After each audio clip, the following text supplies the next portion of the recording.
Friends, ನಮಸ್ಕಾರ ರೀ. ಇವತ್ತು ನಾವು ಮನೆಯಲ್ಲಿಯೇ ಹೋಟೆಲ್ ಶೈಲಿಯ ಮೃದುವಾದ ಗೋಧಿ ಹಿಟ್ಟಿನ ತಂದೂರಿ ರೊಟ್ಟಿಯನ್ನ ಹೇಗೆ ಮಾಡೋದಂತ ಹೇಳಿ ನೋಡೋಣ. ಮೈದಾ ಬಳಸದೆ ಒಂದು ಆರೋಗ್ಯಕರವಾದ ಗೋಧಿ ಹಿಟ್ಟಿನ ತಂದೂರಿ ರೊಟ್ಟಿ ಮಾಡೋದು ತುಂಬಾ ಸುಲಭ. ಈ ತಂದೂರಿ ರೊಟ್ಟಿಯನ್ನ ಹೇಗೆ ಮಾಡೋದಂತ ಹೇಳಿ ನೋಡ್ಕೊಂಡು ಬರೋಣ. ಈ ರೆಸಿಪಿ ಮಾಡಲಿಕ್ಕೆ ನಾನು ಒಂದು ಮಿಕ್ಸಿಂಗ್ ಬೌಲ್ ತಗೊಂಡಿದ್ದೀನಿ. ಈ ಬೌಲ್ಗೆ 1 ಚಮಚದಷ್ಟು ಸಕ್ಕರೆ ಹಾಕೊಂಡಿದ್ದೀನಿ. ಹಾಗೆ ಒಂದು 3-4 ಚಮಚದಷ್ಟು ಮೊಸರನ್ನ ಸೇರಿಸ್ಕೊಂಡು 1 ಬೌಲ್ನಷ್ಟು ಹಾಲು ಕೂಡ ಹಾಕೊಂಡಿದ್ದೀನಿ. ಇದೆಲ್ಲ ಹಾಕಿ ಇದನ್ನು ನೀಟಾಗಿ ಕರಗಿಸ್ಕೊಳ್ಳೋಣ. ಸಕ್ಕರೆ ಎಲ್ಲ ಕರಗಿದ ನಂತರ ಇದಕ್ಕೆ ನಾನು 1-2 ಕಪ್ನಷ್ಟು ಗೋಧಿ ಹಿಟ್ಟನ್ನು ತಗೊಂಡಿದ್ದೀನಿ. ಈ ಕಪ್ಪಿಂದ 2 ಕಪ್ನಷ್ಟು ಗೋಧಿ ಹಿಟ್ಟು ಹಾಕೊಂಡು ಒಂದು ಸ್ವಲ್ಪ ಬೇಕಿಂಗ್ ಸೋಡಾ ಹಾಕೊಂಡಿದ್ದೀನಿ. ಹಾಗೆ 1 ಚಮಚದಷ್ಟು ಬೇಕಿಂಗ್ ಪೌಡರ್ ಕೂಡ ಹಾಕೊಂಡು ರುಚಿಗೆ ತಕ್ಕಷ್ಟು ಉಪ್ಪನ್ನು ಸೇರಿಸ್ಬಿಟ್ಟು 1-2 ಟೇಬಲ್ ಸ್ಪೂನ್ ಅಷ್ಟು ನಾನಿಲ್ಲಿ ಕುಕ್ಕಿಂಗ್ ಆಯಿಲ್ನ ಬಳಸ್ತಾ ಇದ್ದೀನಿ. ಇದೆಲ್ಲವನ್ನ ಇದೇ ಪ್ರಮಾಣದಲ್ಲಿ ಹಾಕೊಂಡು ಇದನ್ನು ನೀಟಾಗಿ ಒಮ್ಮೆ ಮಿಕ್ಸ್ ಮಾಡ್ಕೊಳ್ಳೋಣ. ನಂತರ ಇದನ್ನ ಕೈಯಿಂದಾನೇ ನೀಟಾಗಿ ನಾದ್ಕೊಳ್ಳೋಣ. ಹಿಟ್ಟನ್ನು ಯಾವ ಥರ ನಾದ್ತೀವಿ ಅದೇ ಥರ ನಾದೋದು. ಇದರಲ್ಲಿ ಸ್ವಲ್ಪ ಗಟ್ಟಿ ಅನಿಸಿದ್ರೆ ಒಂದು ಸ್ವಲ್ಪ ಹಾಲನ್ನು ಆ್ಯಡ್ ಮಾಡಿಕೊಂಡು ಇದನ್ನು ನಾದ್ಕೊಳ್ಬೋದು. ಲಾಸ್ಟಲ್ಲಿ ಕೈಗೆ ಒಂದು ಸ್ವಲ್ಪ ಎಣ್ಣೆ ಹಾಕ್ಕೊಂಡು ಇದನ್ನು ಒಂದು ಸ್ವಲ್ಪ ಹೊತ್ತು ನಾದ್ಕೊಳ್ಳೋಣ. ಇದನ್ನು ಚೆನ್ನಾಗಿ ನಾದ್ಬಿಟ್ಟು ಒಂದು 10 ನಿಮಿಷ ರೆಸ್ಟ್ ಮಾಡ್ಲಿಕ್ಕೆ ಬಿಡಬೇಕಾಗ್ತದೆ. ಟೈಮ್ ಇದ್ರೆ ಅರ್ಧ ಗಂಟೆನೂ ಸಹ ಇಟ್ಕೋಬೋದು, ತುಂಬ ಚೆನ್ನಾಗಿ ಬರ್ತಾವೆ. ಆಮೇಲೆ ನಾನಿಲ್ಲಿ ಇದನ್ನು ಈ ಥರ ನಾದ್ಬಿಟ್ಟು ಮೇಲ್ಗಡೆ ಮುಚ್ಚಿ ಒಂದು ಅರ್ಧ ಗಂಟೆ ಇದನ್ನು ಎತ್ತಿಟ್ಕೊಂಡಿದ್ದೆ. ನಂತರ ಹಿಟ್ಟು ಈ ಥರ ಆಗಿತ್ತು. ಇವಾಗ ಕೆಳಗಡೆ ಈ ಹಿಟ್ಟನ್ನು ಹಾಕ್ಕೊಂಡು ಒಂದು ಸ್ವಲ್ಪ ಎಣ್ಣೆ ಹಚ್ಕೊಂಡು ಹಿಟ್ಟನ್ನು ಹಾಕ್ಕೊಂಡು ಇದನ್ನು ನೀಟಾಗಿ ನಾದ್ಕೋಬೇಕಾಗ್ತದೆ.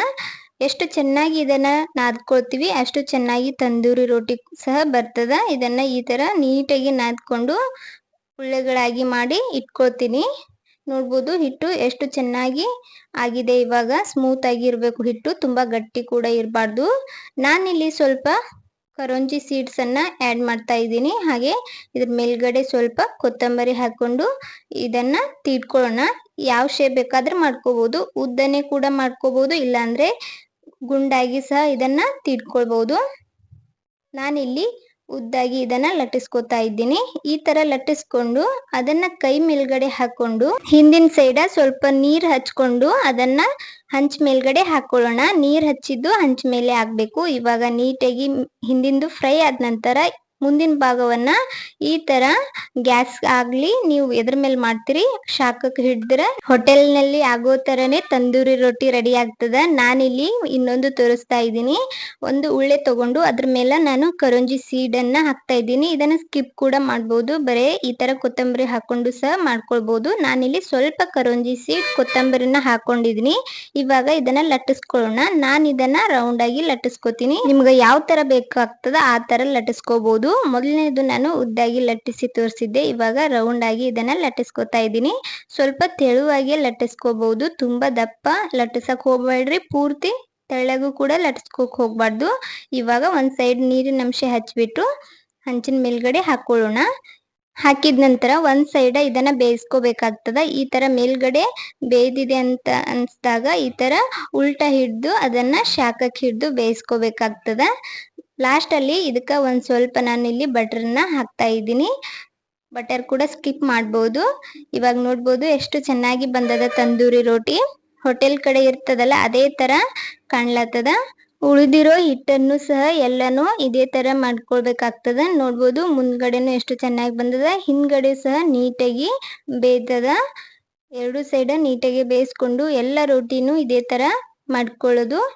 ನೋಡಿ ಇವಾಗ ಬಿಸಿ ಬಿಸಿಯಾದ ತಂದೂರಿ ರೋಟಿ ರೆಡಿ ಆಗ್ಯದ. ಅದು ಮನೆಯಲ್ಲೇ ಹೋಟೆಲ್ ಶೈಲಿಯಲ್ಲಿ ಗೋಧಿ ಹಿಟ್ಟಿನಿಂದ ಮಾಡಿರುವ ಈ ತಂದೂರಿ ರೋಟಿ ತುಂಬಾ ಚೆನ್ನಾಗಿ ಬಂದದ. ಈ ಬಿಸಿ ಬಿಸಿಯಾದ ತಂದೂರಿ ರೋಟಿ ಮೇಲ್ಗಡೆ ಒಂದು ಸ್ವಲ್ಪ ತುಪ್ಪ ಅಥವಾ ಬೆಣ್ಣೆಯನ್ನ ಹಚ್ಚಿ ಪನ್ನೀರ್ ಮಸಾಲಾ ಗ್ರೇವಿ ಅಥವಾ ಇನ್ನಿತರ ಗ್ರೇವಿ ಜೊತೆ ತಿನ್ನೋದಕ್ಕೆ ತುಂಬಾ ರುಚಿಕರವಾಗಿರ್ತದ. ನೀವು ಸಹ ಒಮ್ಮೆ ಟ್ರೈ ಮಾಡಿ ಹೇಗಾಗಿತ್ತಂತ ಹೇಳಿ ಕಮೆಂಟ್ ಮಾಡೋದು ಮಾತ್ರ ಮರಿಬೇಡಿ. ನೋಡಿದ್ರಲ್ಲ ಫ್ರೆಂಡ್ಸ್, ಆರೋಗ್ಯಕರವಾಗಿ ತಂದೂರಿ ರೋಟಿಯನ್ನ ಹೇಗೆ ಮಾಡ್ಕೋಬಹುದಂತ ಹೇಳಿ. ಗೋಧಿ ಹಿಟ್ಟಿನಿಂದ ಮಾಡಿರುವ ಈ ತಂದೂರಿ ರೊಟ್ಟಿ ರೆಸಿಪಿ ನಿಮಗೆ ಇಷ್ಟ ಆದ್ರೆ ತಡ ಮಾಡಬೇಡಿ. ಇದೇ ಥರದ ಇನ್ನಷ್ಟು ರೆಸಿಪಿಗೋಸ್ಕರ ರಮ್ಯಾ ಮನೆ ಅಡುಗೆ ಚಾನಲನ್ನು ಸಬ್ಸ್ಕ್ರೈಬ್ ಮಾಡ್ಕೊಳ್ಳಿ. ಹಾಗೆ ವಿಡಿಯೋಗೆ ಒಂದು ಲೈಕ್ ಕೊಡಿ. ಯಾರೆಲ್ಲ ನನ್ನ ವಿಡಿಯೋನ ಸಬ್ಸ್ಕ್ರೈಬ್ ಮಾಡದೆ ನೋಡ್ತಾ ಇದ್ದೀರಾ ದಯವಿಟ್ಟು ಚಾನಲ್ನ ಸಬ್ಸ್ಕ್ರೈಬ್ ಮಾಡಿಕೊಂಡು ಸಪೋರ್ಟ್ ಮಾಡಿ. ನನ್ನ ವಿಡಿಯೋ ನೋಡುತ್ತಿರುವವರಿಗೆಲ್ಲ ಧನ್ಯವಾದಗಳು.